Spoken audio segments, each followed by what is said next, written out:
Hello, स्वागत है आप लोगों का एक बार फिर से। तो आज हम लोग करेंगे क्लास 12th की केमिस्ट्री की शुरुआत और यहाँ से हम लोग कवर करेंगे पूरी केमिस्ट्री। फर्स्ट लेसन जो हमारा है सॉलिड स्टेट्स के बारे में, वहाँ से हम लोग शुरू करने वाले हैं इसको, यानी ठोस अवस्था जो आपकी केमिस्ट्री का पहला लेसन है। तो आइए हम लोग बिना किसी देरी के शुरू करते हैं। आप जुड़े हैं MS कैरियर क्लासेस पर और मैं हूँ मनोज कुमार।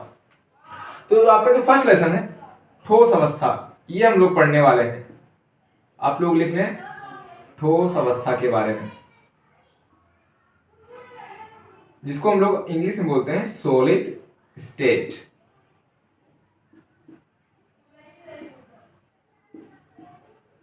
अब ये जो वीडियो है और खासकर जो आपका जो सेशन चलने वाला है केमिस्ट्री का, ये आप लोगों के लिए बहुत इंपॉर्टेंट होने वाला है, क्योंकि जो बच्चे स्टार्टिंग से पढ़ना चाहते हैं और जिनको बिल्कुल केमिस्ट्री समझ में नहीं आती है, उनके लिए ये, अगर वो हिंदी मीडियम से हैं तो यहाँ से आसानी से वो अपनी पढ़ाई को शुरू कर सकते हैं, क्योंकि हम बिल्कुल बेसिक से यहाँ पर उनको बताएंगे और हमारी तरफ से प्रयास रहेगा कि आपको अच्छे से समझ में आए।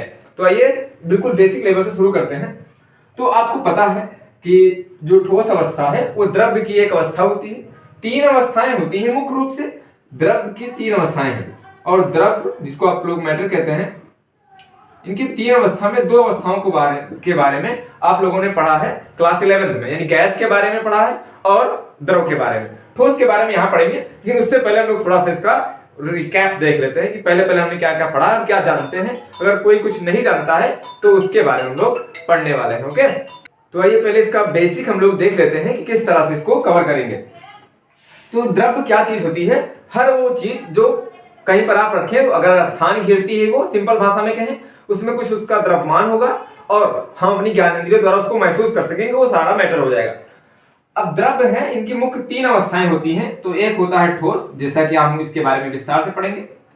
फिर नंबर 2 पर है द्रव के बारे में और नंबर 3 पर है गैस, यानी ये मुख्य अवस्थाएं होती हैं। लेकिन वैज्ञानिकों ने इसके अलावा भी चौथी अवस्था खोजी है, जिसे हम लोग प्लाज्मा के नाम से जानते हैं। ये प्लाज्मा हो गई।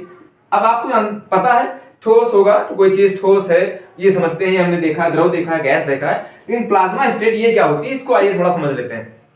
तो प्लाज्मा है, ये गैस की ही एक अवस्था होती है। प्लाज्मा जो है गैस की अवस्था होती है, लेकिन प्लाज्मा स्थिति में टेम्परेचर गैस का इतना हाई कर दिया जाता है, यानी टेम्परेचर इतना हाई होता है कि इसको आप नॉर्मल किसी भी यंत्र से नहीं नाप सकते हैं। इसको नापने के लिए पायरोमीटर का यूज किया जाता है। सूर्य का टेम्परेचर या कोई ऐसे ग्रह या फिर तारे का टेम्परेचर जो बहुत गर्म है, उसको नापने के लिए, हाई टेम्परेचर नापने के लिए पायरोमीटर यंत्र का यूज करते हैं। तो इसको नापने के लिए भी हम लोग पायरोमीटर यूज करेंगे, यानी ऐसी गैस जिसको खूब गर्म करते हैं। आपको पता है गैस को गर्म करोगे तो वो उसमें के जो परमाणु होंगे वो उत्तेजित होंगे, और परमाणु जब उत्तेजित होता है तो वो इलेक्ट्रॉन जो होगा उस एनर्जी गेन करेगा, क्योंकि गर्मी में एनर्जी होती है, हीट में एनर्जी होगी, और वो इलेक्ट्रॉन बाहर कूद जाएगा, लास्ट सेल में है तो कक्षा से बाहर चला जाएगा। इस तरह से इलेक्ट्रॉन क्या हो जाएगा, कक्षा से जब बाहर गया तो वो परमाणु हो जाएगा पॉजिटिव,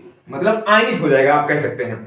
मान लो कोई गैस है, हाइड्रोजन गैस है, एक आपने खूब गर्म कर दिया उसको, इलेक्ट्रॉन निकल करके बाहर चला गया तो वो पॉजिटिव हो जाएगा हाइड्रोजन। इस तरह से हम कह सकते हैं, अगर गैसों को बहुत गर्म करते हैं, यानी अत्यधिक टेम्परेचर पर अगर गैसें हैं और वो ज्यादा गर्म हो गई है, इतनी गर्म हो गई कि उनसे इलेक्ट्रॉन निकल के भाग गया, तब हम कहेंगे उस स्थिति में जो हमको एक अवस्था मिलेगी, उस अवस्था को बोला जाता है प्लाज्मा। तो प्लाज्मा स्टेट है, ये द्रव्य की चौथी अवस्था होती है। वैज्ञानिकों ने इसकी पांचवी अवस्था भी खोजी है। पांचवी अवस्था यहां नहीं संभव है, इसका अध्ययन अंतरिक्ष में करते हैं। वो किस तरह से यहां नहीं संभव है, वो कौन सी है ये देखते हैं। तो वो है बीईसी। बीईसी क्या है? भारतीय वैज्ञानिक थे सत्येंद्र नाथ बोस, और एक वैज्ञानिक है जिनका आप नाम सुना है, यह है अल्बर्ट आइंस्टीन। तो आइंस्टीन और सत्येंद्र नाथ बोस ने मिलकर के एक नई द्रव्य की पांचवी अवस्था जो क्वांटम फिजिक्स से रिलेटेड है उसकी खोज की, जिसे बोस आइंस्टीन कंडेंसेट कहते हैं। हम यहां पर लिखते हैं बोस आइंस्टीन, इन्होंने अपने ही नाम पर रख दिया कंडेंसेट। ये अवस्था होती है। अब ये अवस्था क्या होती है? तो इसमें क्या है कि उन्होंने इस अवस्था को कब प्राप्त किया, जब एक बहुत ही विरल गैस का मतलब होता है ऐसी गैस जिसका घनत्व बहुत कम हो, जिसकी डेंसिटी डी बहुत कम हो, उसे हम बोलते हैं बहुत विरल गैस, या फिर ऐसी गैस जिसका घनत्व बहुत कम है। घनत्व कम होने का मतलब है कि एक ही आयतन में गैस का, मान लो इतना बड़ा, हम लोग उस गैस को इतना बड़ा पात्र लिए हैं, कोई गैस है और इसमें बस एक आधे यहाँ पर अणु हों, तो इस तरह से उसकी गैस के परमाणु उपस्थित हो तो हम कहेंगे गैस बहुत विरल है। और इसको बहुत अत्यधिक ठंडा कर दिया जाए, इतना ठंडा किया जाए जितना संभव ताप है, लगभग मिनिमम टेम्परेचर जो होता है, जो संभव है, वो है माइनस का 273 केल्विन, यानी डिग्री सेल्सियस, और इसको कहेंगे 0 केल्विन, यानी 0 केल्विन या फिर -273 डिग्री सेल्सियस। ये टेम्परेचर जो है इसको बोलते हैं परम शून्य ताप, यानी इससे ज्यादा, इससे कम, ज्यादा नहीं, इससे कम टेम्परेचर संभव नहीं है। तो यहां तक कोई चीज लाओगे तो वो सुपर कोल्डेड हो जाएगी, बहुत ज्यादा अतिशीतित कहेंगे उसको। तो जब अतिशीतित की जाती है तो ये जो मॉलिक्यूल्स हैं एक में मिल जाएंगे, और एक में मिलने से ये परमाणु चिपकेंगे नहीं, ऐसा मिल जाएंगे कि एक ही बन जाएगा, एक पूरा परमाणु बन जाएगा, या फिर ये पूरा अणु जो होगा एक बनेगा। तो एक बनने से जो अवस्था प्राप्त होगी उसे हम लोग कहते हैं बोस आइंस्टीन कंडेंसेट। ओके, तो ये अवस्थाएं हैं, आप लोग इसको याद रखें। और ये किसको प्राप्त, यहां पर ज्यादा सेंसिटिव होती है पृथ्वी पर। क्यों? क्योंकि अगर पृथ्वी पर इतना ठंडा कर पाना संभव नहीं है, इनको थोड़ा सा भी गर्मी मिलेगी तो तुरंत ये फिर अवस्था बिगड़ जाएगी। तो इसका अध्ययन हम लोग अंतरिक्ष में करते हैं, हम लोग नहीं करते हैं, मतलब वैज्ञानिक लोग करते हैं। तो ये अवस्था यहाँ पर आपको ये 5 अवस्थाएं होती हैं। तो 5वीं अवस्था कौन सी है? Bose Einstein condensate. अगर ये पूछा जाए, कंपटीशन के लिहाज से इंपॉर्टेंट है, किसी इंटरव्यू में पूछ लिया जा सकता है कि बताइए 5वीं अवस्था, अगर आप केमिस्ट्री से किसी भी एग्जाम में जा रहे हैं, जैसे कि एज आपका प्राइमरी सब्जेक्ट है या फिर आपका कोई ऑप्शनल सब्जेक्ट है, तो वहां पर ये पूछा जा सकता है। ओके, आइए हम लोग इसको मिटा करके अब अपनी ठोस अवस्था पर आते हैं। तो यहां पर था कुछ बेसिक हमारा, और ये बेसिक किसके बारे में था? ये था मैटर यानी पदार्थ के बारे में। अब हम लोग पढ़ेंगे ठोस के बारे में। तो ठोस यानी जिसे सॉलिड कहते हैं, थोड़ा मार्कर चेंज कर लेंगे। अब हम लोग सॉलिड के बारे में पढ़ेंगे।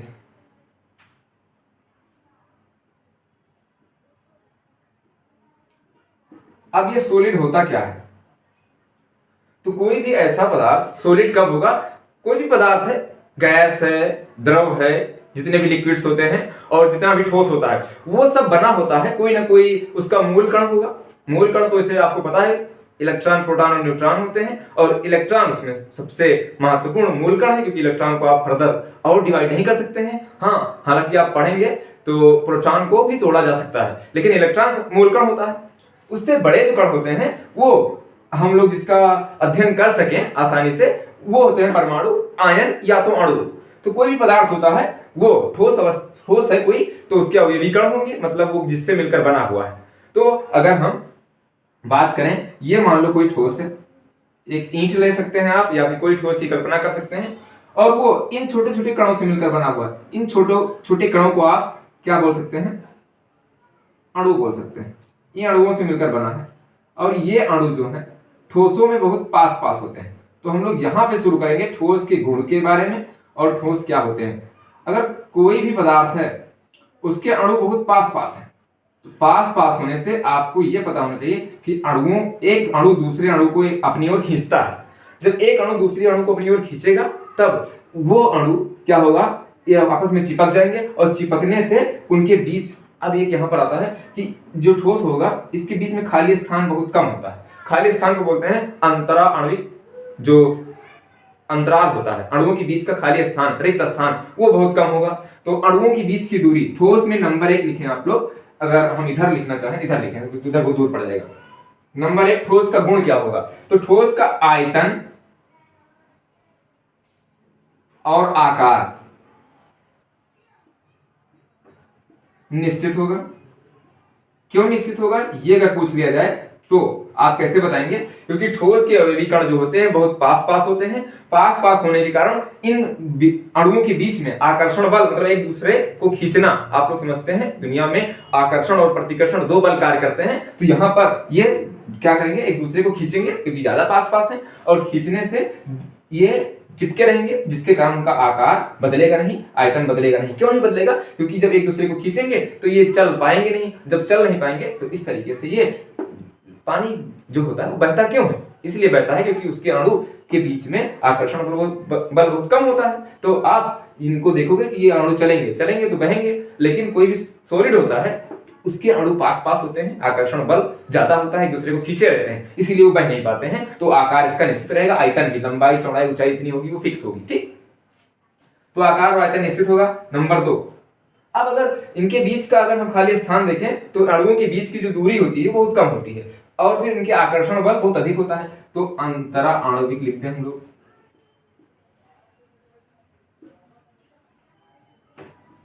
आप लोग लिख लें अंतरा आणविक आकर्षण बल, यानी इंटरमोलिक्यूलर फोर्स ऑफ अट्रैक्शन बहुत अधिक होता है। ये चीज आप लोग नोट कर लें। ये ठोसों के गुण के बारे में है।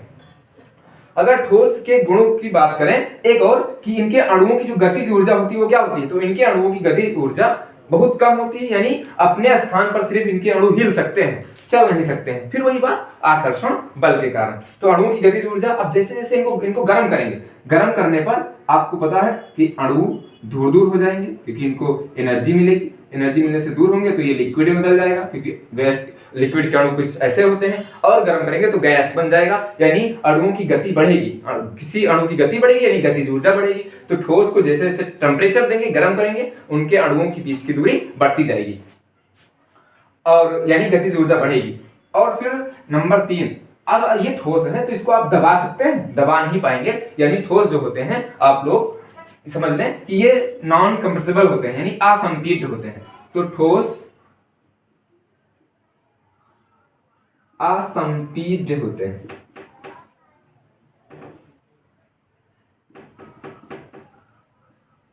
ओके, और फिर लिखे हुए नंबर 4, इनके अणुओं के बीच की दूरी बहुत कम होती है। तो अणुओं या अवयवी कण आप लिख सकते हैं, अणुओं के बीच की दूरी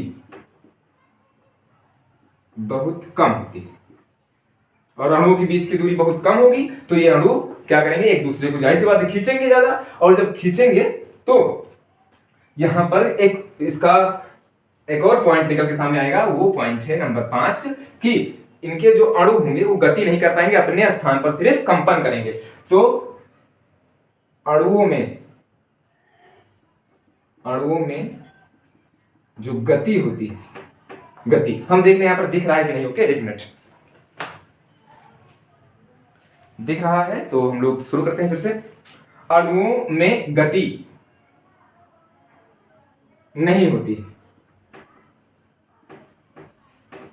वे केवल क्या कर सकते हैं, वो केवल अपनी जगह पर कंपन कर सकते हैं। वो केवल क्या करेंगे, कंपन।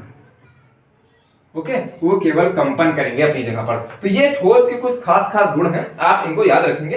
कभी कभी पूछ लिया जा सकता है, या फिर आप कोई चीज पढ़ रहे हैं तो जरूरी नहीं कि हर चीज एग्जाम में पूछी जाए, क्योंकि आप लोग ये जब इंटर में शायद ना आए, लेकिन ये इंपॉर्टेंट है किसी चीज को समझने के लिए। तो आप यहां से इसको पहले से पता है तो स्किप कर सकते हैं, क्योंकि अब इंपॉर्टेंट चीजें आने वाली हैं। और फिर आइए हम लोग आगे बढ़ते हैं। तो ये चीज बेसिक थी, जानना जरूरी था, और क्योंकि इन्हीं चीजों पर आप लोग आगे पढ़ेंगे। ठोस के काइंड्स यानी उसके जो प्रकार होंगे, और ठोस को किस तरह से डिवाइड किया गया है, उनके अट्रैक्शन के कारण इनके बीच में अभी हमको 2 तरह से डिवाइड करेंगे ठोसों को। तो आइए उसके बारे में हम लोग देखते हैं। तो ये आप लोग इसको स्क्रीनशॉट लेना चाहें तो ले, फिर हम लोग आगे बढ़ें। अब ठोस में हमने भी आपको दिखाया कि अवयवी कण होते हैं, मतलब कोई छोटे छोटे कण होते हैं जिससे मिलकर वो बने होते हैं।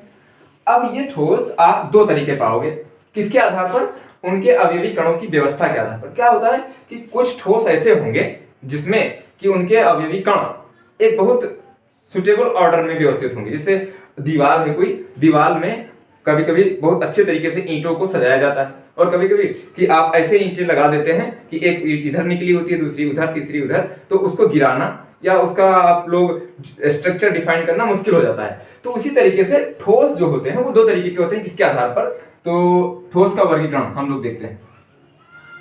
ठोस का वर्गीकरण, ये पहला वर्गीकरण है। इसके बाद में हम और तरीके से बांट सकते हैं इसको। तो ठोस का वर्गीकरण है नंबर 1, किसके आधार पर? अवयवी कणों की स्थिति के आधार पर, यानी अवयवी कण उस ठोस में कहां कहां पर हैं। तो अवयवी कणों की स्थिति के आधार पर, तो इनके आधार पर हम ठोसों को 2 तरीके से बांटते हैं। एक होता है कौन सा? क्रिस्टलीय ठोस, और दूसरा होता है अक्रिस्टलीय ठोस। अब इनके बारे में हम लोग थोड़ा सा समझ लेते हैं कि क्या क्रिस्टलीय है और क्या अक्रिस्टलीय है। तो क्रिस्टलीय ठोस वो ठोस होते हैं जिसमें उनके अवयवी कण एक निश्चित क्रम में सही तरीके से तीनों विमाओं में ये व्यवस्थित होते हैं, और तीनों विमाओं में व्यवस्थित होने से, ये अच्छे क्रम में व्यवस्थित होने से एक पैटर्न बनाते हैं। पैटर्न बनाने से इनकी एक ज्यामितीय आकृति होती है। तो इनकी ज्यामितीय आकृति हो जाएगी। ज्यामितीय आकृति का मतलब है ये कोई घन बनाएगा, कोई घनाभ बना सकता है, डिफरेंट टाइप्स के, ये एक ज्यामितीय आकृति इनकी होगी। इनकी जो होती है ये आकृति जो कोई निश्चित आकृति नहीं होती है। इनकी आकृति कोई निश्चित क्यों नहीं होती है? क्योंकि इनके जो कण होते हैं या इनके अवयवी जो कण होते हैं जिससे मिलकर ये बने होते हैं क्रिस्टलीय, किससे क्या हो सकते हैं? वो आयन हो सकते हैं, अणु हो सकते हैं, या तो परमाणु हो सकते हैं। वो सही तरीके से व्यवस्थित है, उनकी कोई व्यवस्था नहीं होती, वो जिधर पाते हैं उधर बैठ जाते हैं। तो इस तरह से आप कह सकते हैं ये आपकी क्लास की लाइन हो गई, और ये हो गया बाजार के आदमी। तो आप लोग क्लास में सही से बैठते हैं, जबकि बाजार में कोई व्यवस्था आदमियों की या मेले में या भीड़ में नहीं होती है। तो इस तरह से आप उसका निश्चित पैटर्न नहीं बना सकते हैं, लेकिन आप इसमें निश्चित पैटर्न बैठ के बना सकते हैं। आप चाहें तो एक त्रिभुज की तरीके से बैठ सकते हैं, और इस तरह से अणु ऊपर नीचे सही तरीके से व्यवस्थित होते हैं, जिसमें हम लोग आगे अनुमान भी लगा सकते हैं कि कोई अणु स्थिति कहां पर होगी। अभी हम लोग इसके बीच में डिफरेंशिएट करेंगे, तब वहां पर देखेंगे। आइए इन दोनों को हम लोग समझते हैं डिफरेंशिएट के आधार पर, यानी इनका और इनका क्या अंतर होता है उसको। तो उसको ये वाला जो अंतर आने वाला है क्रिस्टलीय और अक्रिस्टलीय में, ये इंपॉर्टेंट है, कभी कभी पूछ लिया जाता है। तो आइए हम लोग पढ़ते हैं क्रिस्टलीय और अक्रिस्टलीय ठोस में अंतर। तो यहां पर लिखते हैं कौन सा ठोस? इधर लिखेंगे क्रिस्टलीय, और फिर इधर लिखेंगे अक्रिस्टलीय। और ये दोनों ठोस हैं, आपको पता है हम लोग ठोस के बारे में पढ़ रहे हैं। ओके, और फिर यहां हम एक बॉर्डर बना देते हैं कि यहां से आपको बताना है किस किस के बीच में क्या क्या अंतर होता है। तो सबसे पहला अंतर है इसका आकार का। आकार या आकृति देखा जाए, आकृति डालते ज्यादा सही, क्योंकि आकृति का मतलब है कोई डिफिनिट शेप बने, और आकार का मतलब है कि आकार कोई भी हो सकता है। तो आकृति हम लोग यहां पर देखें तो इनकी जो आकृति होती है वो निश्चित होती है। आकृति क्या होगी? ये निश्चित होगी। अब आकृति निश्चित क्यों होती है? क्योंकि क्रिस्टलीय पदार्थ जो होते हैं, क्रिस्टलीय ठोस जो होते हैं, इनके अणु जो होते हैं वो कैसे व्यवस्थित होते हैं? एक निश्चित क्रम में तीनों विमाओं में व्यवस्थित होते हैं, जो दूर तक जा सकते हैं। इनकी व्यवस्था आप दूर तक, जैसे हम लोग 10 लाइन बना रहे हैं कोई बच्चे की, और फिर उसमें हमने जो व्यवस्था बना दी, हम किस तरह से बैठा रहे हैं बच्चों को, जैसे ऐसे बैठा रहे हैं, इसमें 5 बच्चे, यहाँ पर 10 बच्चे, यहाँ पर 15 बच्चे, यहाँ पर 20 बच्चे, और फिर ऐसे करके 25 बच्चे। तो आप यहाँ पर 35 रखेंगे, यहाँ पर 40 रखेंगे, यहाँ पर 45 रखेंगे। देखो एक व्यवस्था बनती चली जाएगी। तो ये ऐसा इसमें होता है, निश्चित आकृति होती है। लेकिन अगर इसको मिटा रहे हैं, इसमें देखा जाए तो अणुओं की कोई व्यवस्था नहीं होती है सही से। किस तरह से है, जैसे मैंने पहले बताया, तो आकृति इसकी हो जाएगी अनिश्चित। कोई निश्चित आकृति नहीं होती है, अनिश्चित आकृति होगी। और निश्चित यानी आप यहां पर ज्यामितीय डाल सकते हैं, यानी कोई ज्यामितीय आकृति बनेगी, आप यहां से इसको समझ सकते हैं। ठीक, फिर नंबर 2, इसका नंबर 1 हो गया। नंबर 2 क्या होता है? गलनांक। अगर हम लोग क्रिस्टलीय ठोस को गर्म करेंगे, क्रिस्टलीय ठोस को गर्म करें और अक्रिस्टलीय ठोस को गर्म करें, तो दोनों में डिफरेंस क्या होता है कि जो क्रिस्टलीय ठोस होंगे वो एक निश्चित टेम्परेचर पर ही गलेंगे।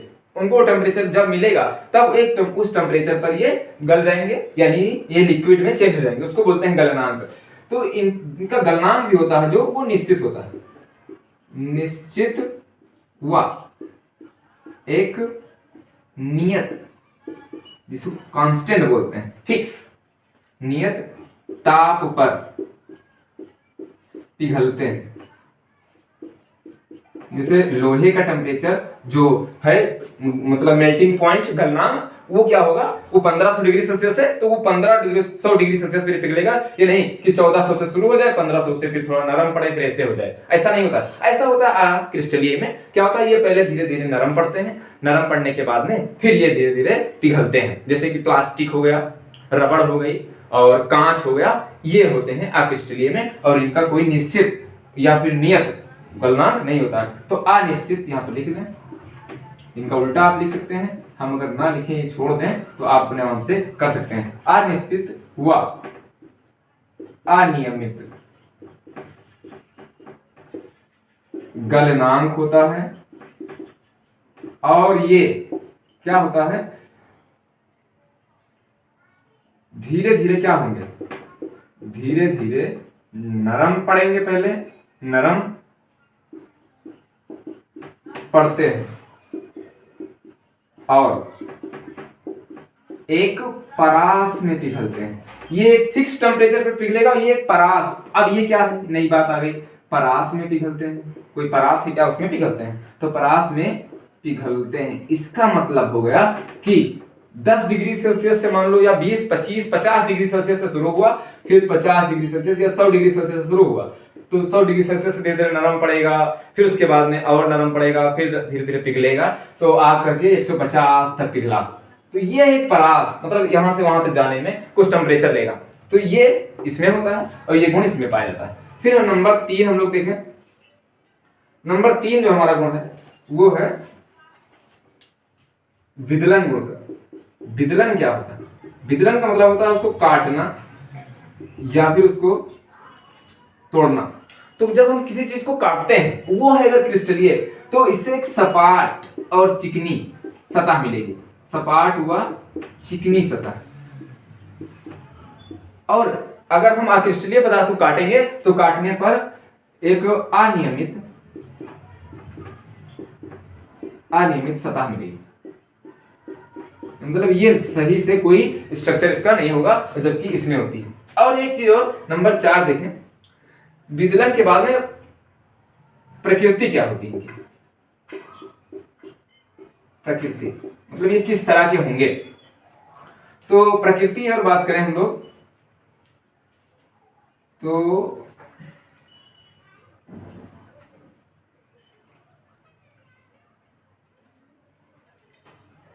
ये वास्तविक ठोस होते हैं, वास्तविक ठोस हैं। जो क्रिस्टलीय पदार्थ होते हैं ये वास्तविक ठोस कहते हैं, मतलब सच में ये ठोस हैं। और इनमें क्रिस्टलीय ठोस में क्या होता है कि ये आभासी ठोस होते हैं।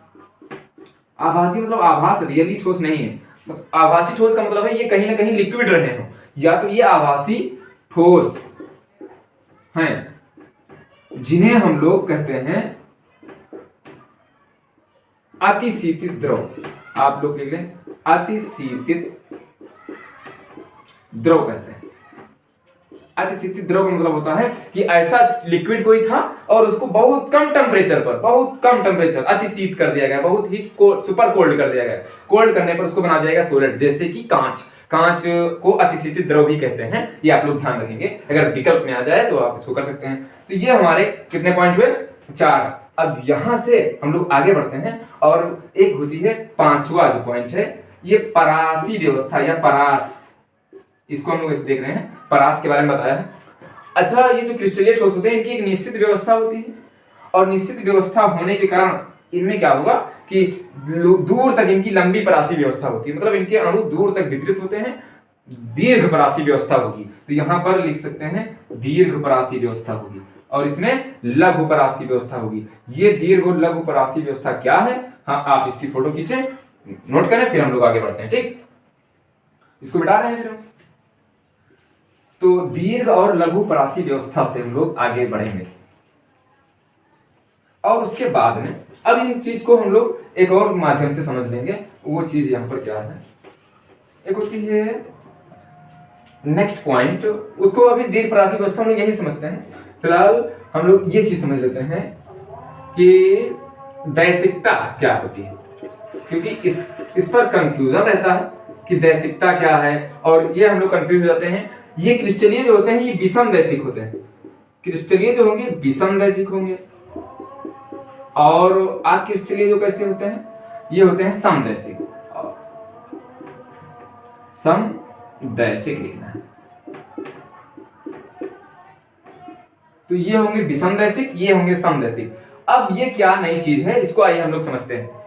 इसका मतलब ये है कि अगर कुछ भौतिक गुणों की बात की जाए इस ठोस में और इस ठोस में, वो भौतिक गुण जैसे अपवर्तनांक हो गया, या तो उनकी विद्युत प्रतिरोधकता होगी, ये रेजिस्टेंस जो होता है, इसको आप लोग देखेंगे कि क्रिस्टलीय में ये डिफरेंट डायरेक्शन में डिफरेंट होता है, और अक्रिस्टलीय में सभी दिशाओं में उसकी जो प्रतिरोधकता होगी या तो अपवर्तनांक होगा वो सेम होगा। अपवर्तनांक क्या चीज है आप लोग फिजिक्स में क्लास 10th में पढ़े हैं, अगर उसको नहीं पढ़े तो 12th में पढ़ेंगे, क्योंकि प्रकाश से रिलेटेड 7-8 चैप्टर हैं। प्रकाश का अपवर्तन है, परावर्तन है, व्यतिकरण है, ध्रुवण है, और ऐसे करके तमाम चीजें आपको मिलेंगी। और फिर यहाँ पर हम लोग देख लेते हैं थोड़ा सा कि क्या है ये चीज। तो जैसे कि अपवर्तनांक की बात की जाए तो अपवर्तनांक किसी भी पदार्थ का वो गुण होता है जो प्रकाश की चाल के व्युत्क्रमानुपाती होता है। किसी का अपवर्तनांक सबसे ज्यादा है तो उसमें प्रकाश की चाल कम होगी, और अगर अपवर्तनांक उसका कम है तो प्रकाश की चाल उसमें ज्यादा होगी। तो इस तरह से हम लोग ये देखते हैं, जैसे हीरे के जो अपवर्तनांक होता है वो सबसे ज्यादा होता है, इसलिए उसमें प्रकाश की चाल कम होती है। तो अपवर्तनांक जो होता है वो लाइट की जो स्पीड होती है उसके इनवर्सली प्रोपोर्शनल होता है। इनवर्सली प्रोपोर्शनल का मतलब होता है व्युत्क्रमानुपाती। अपवर्तनांक बढ़ेगा चाल घटेगी, चाल बढ़ी इसका मतलब अपवर्तनांक कम है। ठीक, आइए समझ लेते हैं ये क्या चीज है। तो हम इधर बना रहे हैं कौन सा ठोस, क्रिस्टलीय। अब आपको पता है क्रिस्टलीय ठोस है, मान लो 2 कणों से मिलकर बना हुआ, तो ये है उसके कण, हम बना रहे हैं उसके कण, और ये चीज, ये कण बन गए हैं। एक किसके कण बने हैं, क्रिस्टलीय ठोस के। उसके बीच में ये भी कण मान लो व्यवस्थित है, ये वाले थोड़ा छोटे कण बना देते हैं ताकि आपको समझने में दिक्कत ना हो कि 2 तरह के कण इसमें मौजूद हैं कि नहीं। तो 2 तरह के कण है इसमें भी,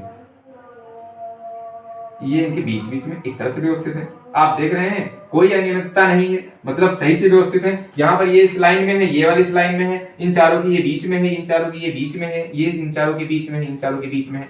तो एक निश्चित क्रम है। अगर हमने यहाँ तक बना दिया, आपसे पूछा जाए कि यहाँ पर बताइए कौन सा होगा, तो आप उसका अनुमान लगा सकते हैं। दीर्घ परासी व्यवस्था इसी को कहते हैं, वही मैंने इससे पहले भी छोड़ दिया है, यहाँ समझ लो।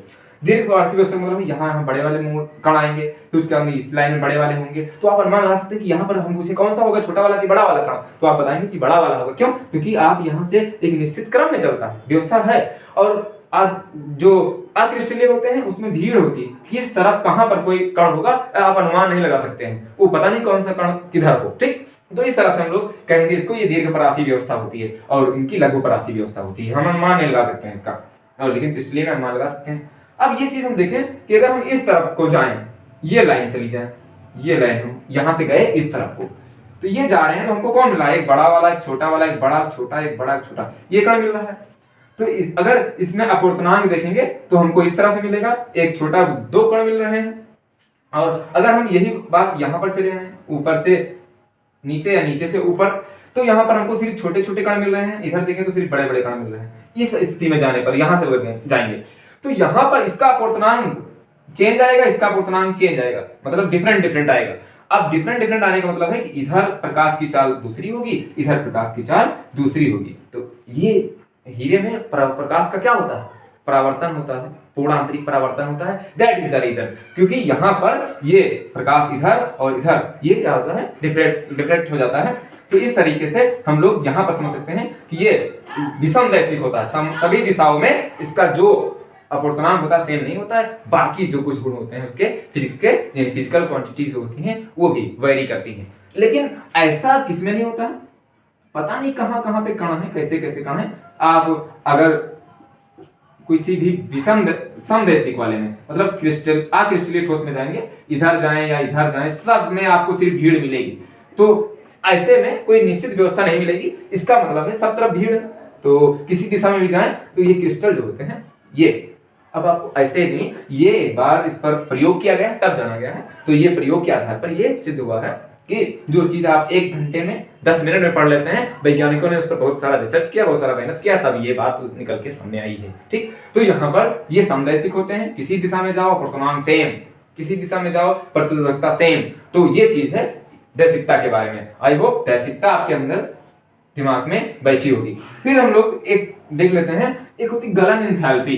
गलन एंथैल्पी का मतलब क्या होता है कि ऐसी एक मोल कोई पदार्थ है, उसको गलाने में या फिर उसको लिक्विड करने में जितनी मोल एनर्जी लगेगी उसकी गलन एंथैल्पी होती है। तो इसके लिए कोई गलन एंथैल्पी फिक्स नहीं होती है, लेकिन इसके लिए गलन एंथैल्पी क्या होती है, फिक्स होती है। तो इससे लिख सकते हैं कि इसकी गलन एंथैल्पी निश्चित और अभिलक्षणिक होती है, जबकि इसकी गलन एंथैल्पी निश्चित नहीं होती है, तो ये अनियमित होती है। तो आप इस तरह से ये डिफरेंस क्लियर हुआ क्रिस्टलीय ठोस और अक्रिस्टलीय ठोस के बारे में। फिर हम लोग बढ़ेंगे थोड़ा से आगे, इसके बाद में हम लोग देखते हैं क्या जो इससे रिलेटेड क्वेश्चन दिए गए हैं वो हम लोग कर पाएंगे। क्वेश्चन कौन से हैं वो आप लोग स्क्रीन पर ये देख लीजिए कौन कौन से क्वेश्चन है। आइए इसको मिटा करके फिर हम लोग देख लेते हैं कि जो एनसीईआरटी में 4-5 क्वेश्चन दिए गए हैं आपको बॉक्स में, वो कौन कौन से हैं, क्योंकि हम लोग वहां से समझेंगे।